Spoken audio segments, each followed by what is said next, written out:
우리는 매년 10월 마지막 주일을 종교개혁 주일로 지킵니다. 1517년 10월 31일 마틴 루터가 비텐베르크 대학 정문 앞으로 성큼성큼 걸어갑니다.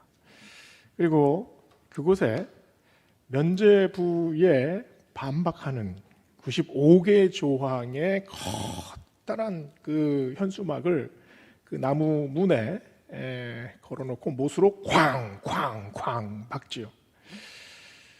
우리는 이 사건을 종교개혁의 시발점이라고 생각을 합니다. 그런데 사실 이 비텐베르크라는 작은 마을은 독일 역사에서 그렇게 드러나지 않은 아주 소도시입니다. 베를린과 라이프치히 사이에 있는 마을인데 독일 사람들도 제대로 알지 못해요. 그리고 비텐베르크라는 대학 자체가 생긴 지 얼마 되지도 않았습니다. 그 대학에서 가르치던 무명의 교수 마틴 루터가 그 95개조 반박문을 내건 사실이 어떻게 종교개혁의 시발점이 되었을까요? 루터 이전에도 수많은 개혁가들이 있었습니다. 루터 이후에도 수많은 종교개혁가들이 이어졌죠. 그런데 왜 마틴 루터를 종교개혁의 선봉가로 우리는 기억하고 있습니까? 마틴 루터는 성서신학 교수였습니다. 당시에 성경을 읽을 수 있는 사람이 거의 없었습니다. 왜냐하면 문맹률도 굉장히 높았을 뿐만 아니라 모든 성경은 히브리어와 헬라어와 라틴어로만 쓰여져 있었기 때문입니다. 아마도 당시에 신약 성경을 우리처럼 한 번 다 읽은 사람은 인구의 1%도 안 됐을 겁니다. 거의 모든 성도들은 그저 사제들이 단위에서 올라와서 설교하는 그 말씀 하나만 듣고 평생 살았어요. 이 시점에서 루터는 열정적으로 성경을 번역을 합니다. 그래서 유명한 이 마틴 루터의 독일어 성경이 이때 나오죠. 때마침 구텐베르크가 그 인쇄술을 발명하지 않습니까? 그 번역된 독일어 성경이 일파만파 퍼져나갑니다. 그야말로 이때부터 성경 읽기의 혁명이 벌어진 거죠. 루터는 성경 번역만 한 것이 아니라 여기에 계속해서 주석을 냅니다. 로마서 주석, 갈라디아 주석, 시편 주석. 이 주석을 쓰면서 수많은 사람들이 성경과 이 성경 안에 담겨 있는 본질적인 진리에 다가가게 됩니다. 그게 뭡니까? 마틴 루터의 가장 중요한 십자가 신학, 그리고 이 성경 안에 있는 오직 믿음, 오직 성경, 오직 은혜, 바로 이것이 종교개혁의 횃불이 되지 않습니까? 마틴 루터가 그 무명의 대학에서 들었던 그 개혁의 횃불이 유럽 전체로 퍼져나가게 되죠. 루터가 시작한 작은 불꽃이 무엇을 했습니까? 당시 가톨릭의 타락한 정치, 세속적인 야망, 그리고 말씀과는 전혀 상관이 없는 전통, 그리고 율법, 그리고 선행만을 강조하는 이런 왜곡된 진리를 태우기 시작합니다.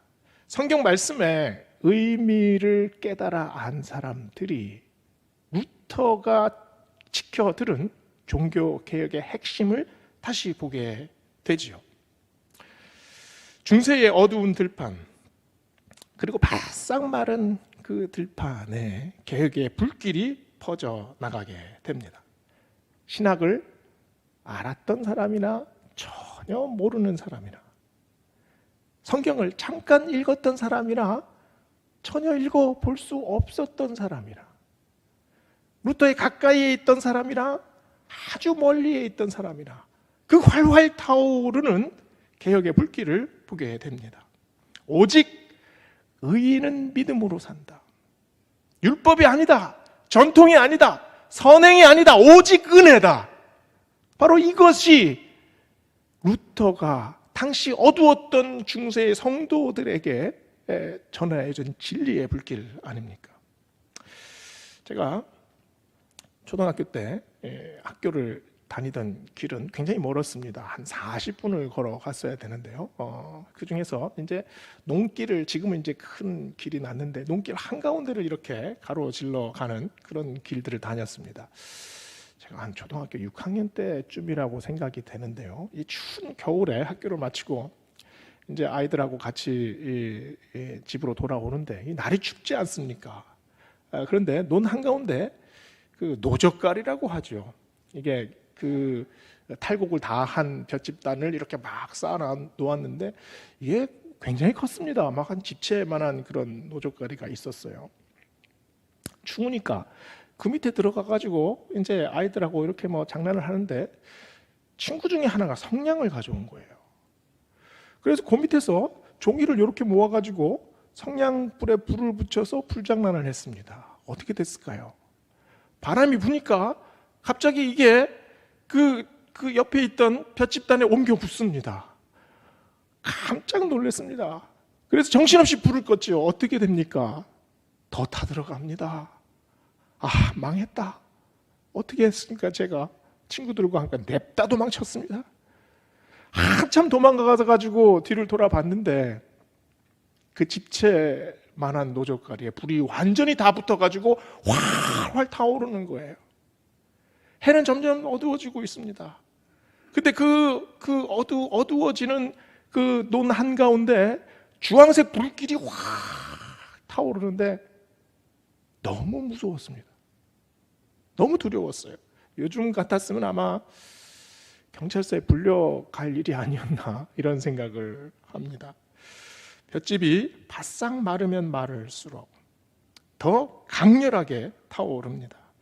저는 그때 이 어두워진 대지 위에 우뚝 선 그런 불기둥을 본 것 같았어요. 불을 보면서 그 화염이 두렵습니다.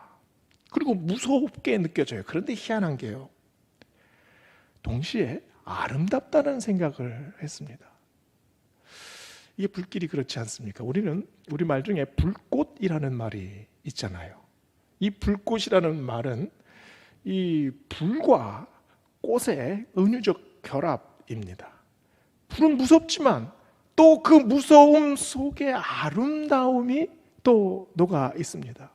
그래서 불꽃은 어떻게 보면 찬란한 꽃다발이기도 하죠. 오늘 주님이 하시는 말씀은 무섭습니다. 내가 이 땅에 불을 던지러 왔노라. 예수님의 모습이 어떤 모습입니까? 불덩이를 한 손에 들고 죄악된 세상에 불을 던지는 그런 예수님의 모습이 그려지고 있어요. 불로 심판하시는 예수님의 모습이지요. 마태복음 3장에 예수님께서 말씀하십니다. 추수 때에 알곡은 따로 모아 곡간에 놓고 쭉정이는 다 태워버리리라.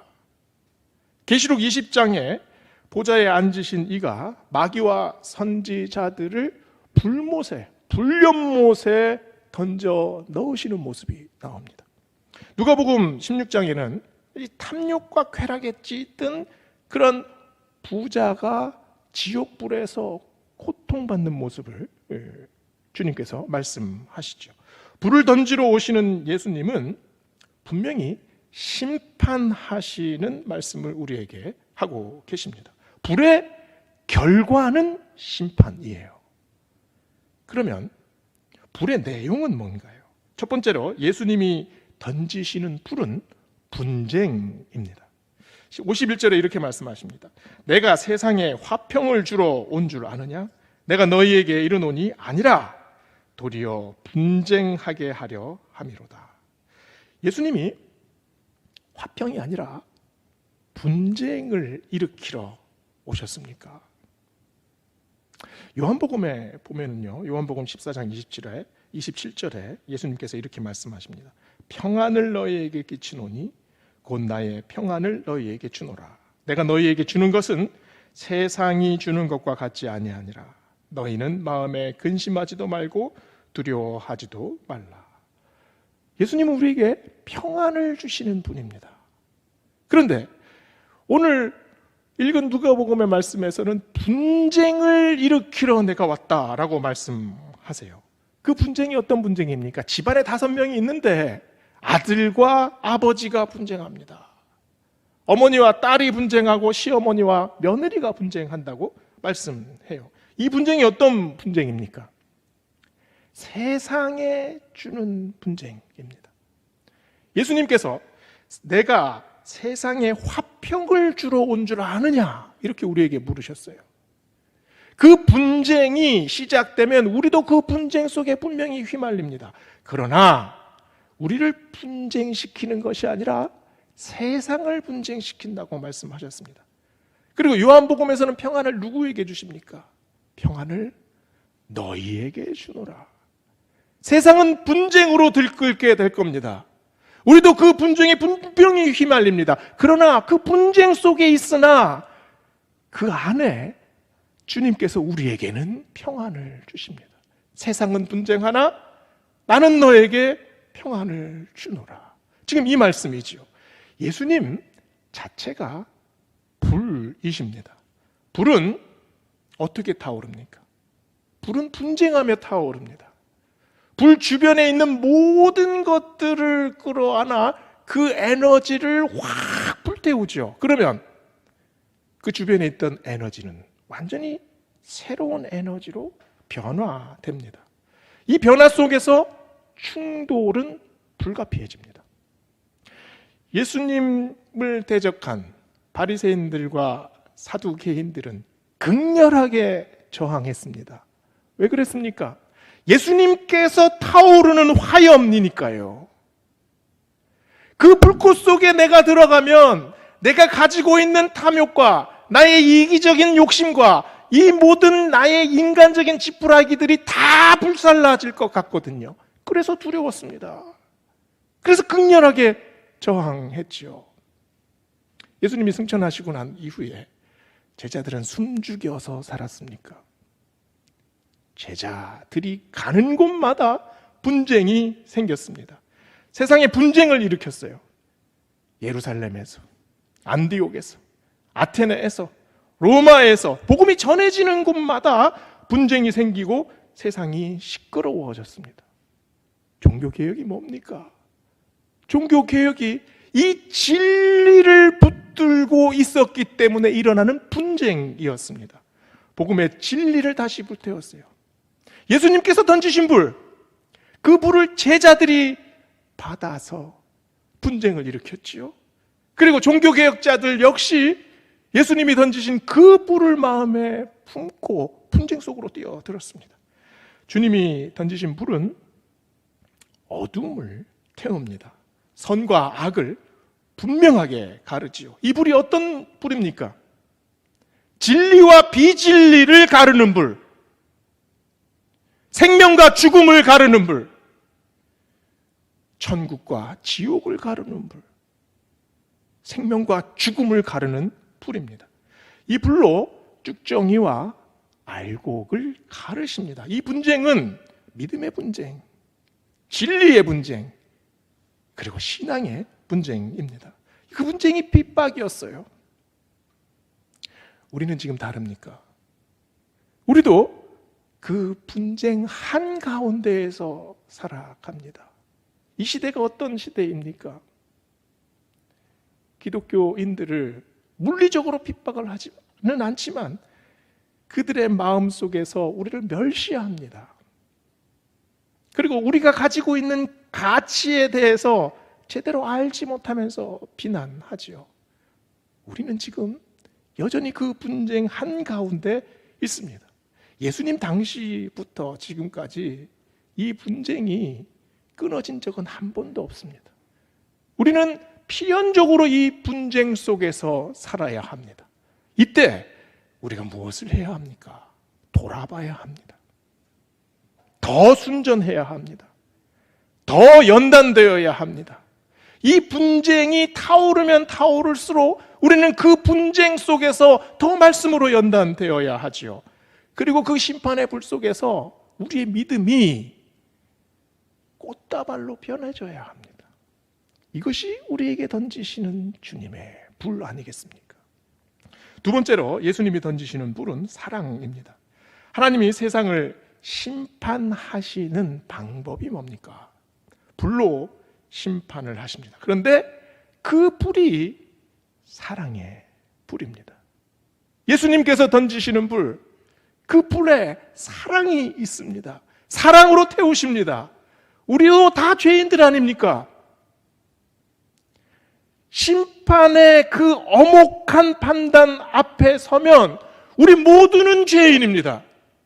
우리 모두는 죽을 수밖에 없습니다. 그러나 하나님이 던지시는 그 불 안에 사랑의 불이 살아 있습니다. 우리 모든 죄악을 태워주시죠. 그리고 내 마음을 돌이키게 하십니다. 은혜를 알게 하십니다.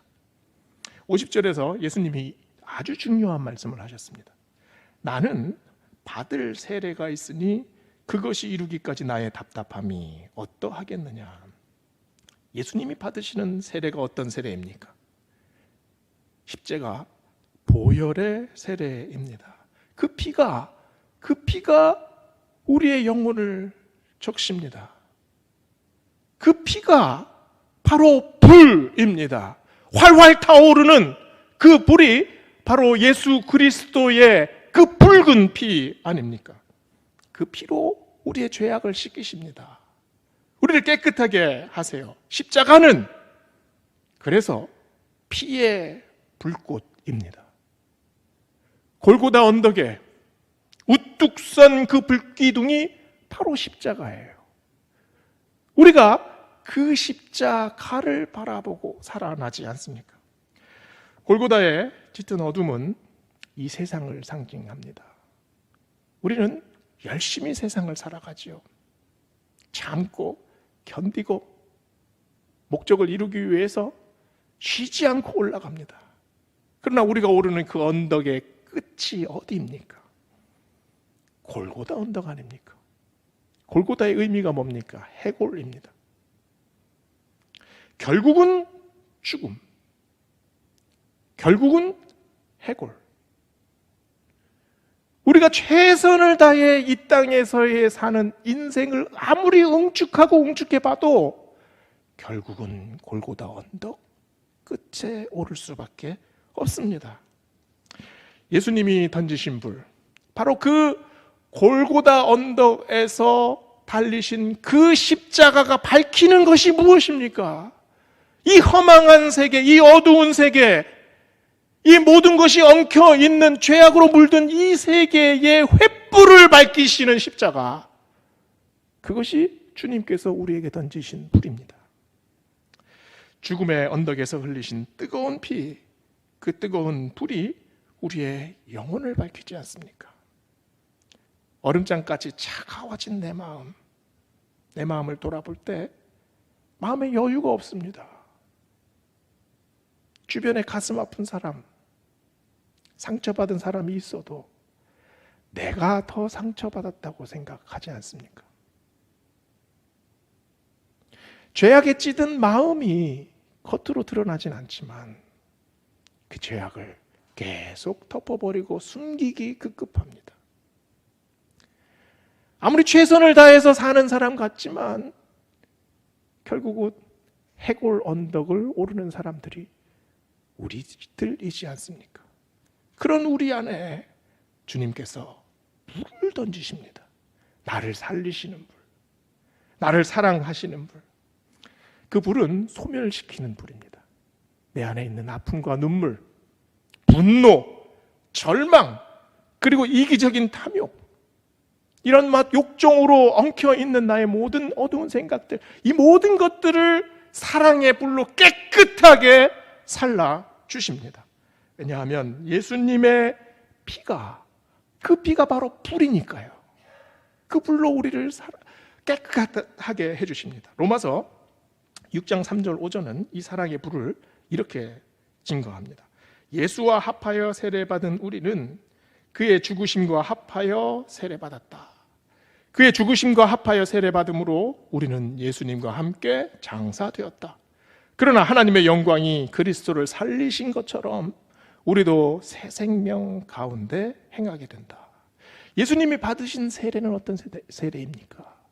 죽음의 세례입니다. 피의 세례지요. 희생의 세례입니다. 그러나 그 피의 세례를 감당하신 예수님이 우리에게 보여주시는 건 뭡니까? 생명이에요. 부활입니다. 죽으나 사는 진리입니다. 바로 부활의 진리를 우리에게 보여주시기 위하여 그 십자가의 보혈의 피를 흘리지 않았습니까? 육신은 로마서 말씀대로 육신은 장사되나 우리의 영혼은 살아납니다. 그래서 예수님이 던지신 불이 바로 예수님 자신입니다. 이 믿음으로 우리 다시 일어섭시다. 예수님께서 던지신 불이 왜 뜨겁습니까? 뜨거운 이유는 바로 지금 나를 위해서 흘리신 그 피이기 때문입니다. 예수님의 체온이 지금 아직도 남아있는 그 뜨거운 피가 우리의 삶을 적시기 때문입니다. 이 피로 살아나야 됩니다. 여기에 부활이 있습니다. 여기에 생명이 있습니다. 여기에 얼음장처럼 얼어붙은 우리의 마음이 살아납니다. 우리의 생명이 다시 하나님의 생명으로 불길같이 솟아나게 됩니다. 우리가 이것을 바라보고 걸어가야 하지 않겠습니까? 세 번째로 주님이 던지시는 불은 부흥입니다. 내가 불을 땅에 던지러 왔노니 이 불이 이미 붙었으면 내가 무엇을 하리요? 주님이 복음이 되어 이 땅에 오셨습니다. 주님은 이 복음이 번지시기를 자꾸 확산되기를 간절하게 원하셨죠. 고정되어 있는 불은 없습니다. 모든 불은 연합합니다. 확산합니다. 번져갑니다. 이것이 불의 위력이에요. 데이비드 뱅크스라는 분이 천재과잉의 문제라는 책에서 이런 말을 했습니다. 천재들은 시간과 장소에 균일하게 흩어져 있지 않다. 특정한 시기와 장소에 몰려있다. 정말 그렇습니다. 기원전 400년 그 아테네, 이 시기, 이 장소에 어마어마한 사상가들이 연달아서 나오지 않습니까?